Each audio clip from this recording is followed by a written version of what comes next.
We will continue on with our Monster Energy NASCAR Cup Series post-race media availability for the 58th Annual Folds of Honor Quick Trip 500. And now we are joined by today's fifth-place finisher, Chase Elliott, driver of the number 24 Napa Chevrolet for Hendrick Motorsports. Chase, you were able to overcome a speeding penalty on pit road to really battle up front for the remainder of the day.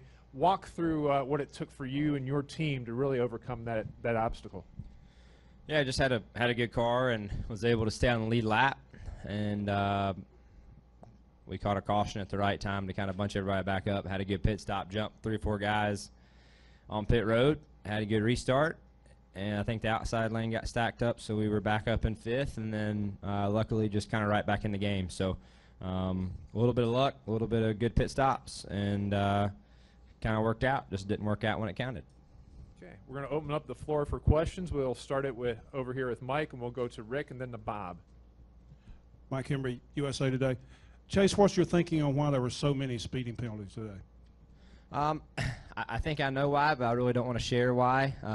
There's something that I think a lot of guys are kind of aware of that goes on pit road, and that's something we need to address kind of internally. But I have a pretty good reasoning, and I think why it was, but I really don't want everybody else to know. So it could be everywhere. We'll go next to Rick, then to Bob, then to Jacob. Rick Minner, Atlanta Journal. Chase, I guess you get tired of answering the question about coming close and not winning, but I was wondering what went on the final stop. You came out and got stuck in the outside line. Sort of walk through the last few laps and summarize how you felt when it was done. Yeah, obviously frustrated. You know, I thought our car was as good as Kevin's car was. I just think he did a little better job driving than what I was doing. I thought, you know, we could run second to him. You know, the majority of the day, I thought Brad at times was a little better than us. At times, I thought we were a little better than him. And on that last stop, we had just a little bit of a hiccup that, you know, lost his second spot, unfortunately. And after Kevin's misfortune, that would have put us in a really good spot. So it's one of those things where, you know, it's hard to be frustrated, you know, at the pit crew, because those guys did a really good job all day long. We made spots up all day and gained time on Kevin.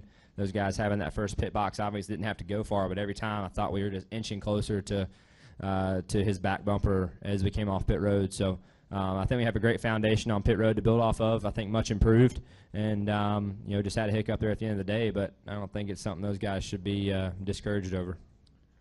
Next, we'll go to Bob, then to Jacob, and then the far right to Doug. Bob Pockris, ESPN. I know you said you wouldn't talk specifically, but is the speeding thing something that you feel like everybody will correct and it'll be fine next week, or is it something that people are kind of working on and you'll keep kind of creeping toward whatever the edge is to where you finally find us what to do?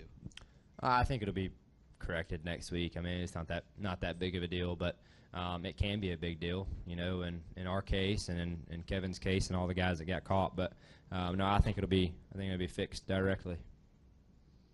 Jacob.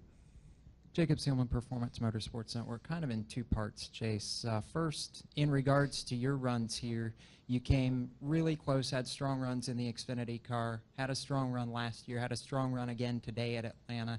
It kind of gives me the feel a little bit of when Kyle Busch at Las Vegas would come so close so many times at Vegas before he finally won there a few years back. You know, what is it about this place that, you know, besides, of course, the home track thing, what is it that suits you here? And then talk a little bit about what it means just to be able to perform this consistently each time in front of your home fans. I think a couple of things. I think, one, having good race cars. If you don't have a good race car, I don't care how good you are, you're going to struggle. So I've been fortunate to have some good cars here over the past 3 years. I think the other part is, you know, I was teammates with Kevin Harvick here with JRM 2014 during my first trip here. Learned a lot from him, and I think that's the other reason. We'll go to your far right to Doug. Hey, Chase, Doug Turnbull, WSB Radio and PRN. Kind of the question that sort of has bubbled in the surface all weekend long and then really bubbled up this morning is to pave or not to pave? I mean, I think the way it is currently is better than the alternative myself. I mean, I think everybody kind of has their own opinion, but, you know, I guess it depends on how they repave it, if they're going to do it, and what kind of how the process would work would kind of determine, I guess, how good or bad it'd be. But I like it the way it is. I think it has a lot of character, and to me, it puts on good racing and allows you to kind of move around, do some different things, especially as the sun went down. I thought that offered up some more opportunity for moving around the racetrack and making it work. Next, go to your left here to Caleb. Caleb Whistler, Speedway Digest. With this being the first race, have you noticed any differences between the 2016 downforce package to this year's downforce package here at Atlanta? No, I really haven't, to be honest with you. I think it's real similar. You know, the spoiler's all but gone now, so but it's real similar to what it was last year, in my opinion. Any additional questions for Chase Elliott? Chase, congratulations today, and good luck next week in Vegas. Thanks.